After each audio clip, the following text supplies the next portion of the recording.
अहिले अब ड्युटीबाट रेस्ट टाइमको लागि खानाको लागि रुम आएको होइन।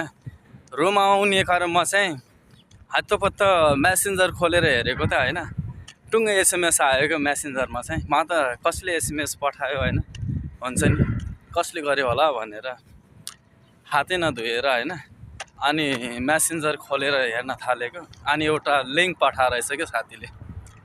अनि लिङ्क खोल्दै हेर्दा चाहिँ 7.2 रहेछ क्या होइन। 7.2 भनिसकेपछि म त सोचेँ एकछिन होइन, नेपालमा फेरि पनि भूकम्प गयो कि होइन, ठुलो क्षति भयो कि भनेर यसो हतार भएर के कस्तो झसङ्ग भएर खोलेर हेर्दै गर्दा चाहिँ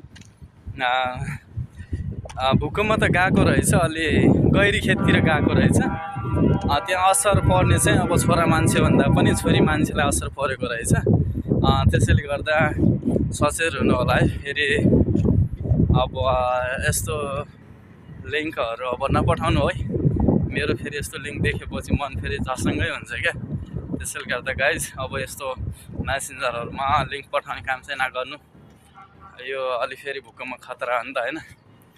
लास्टमा त फेरि भूकम्प डह्रो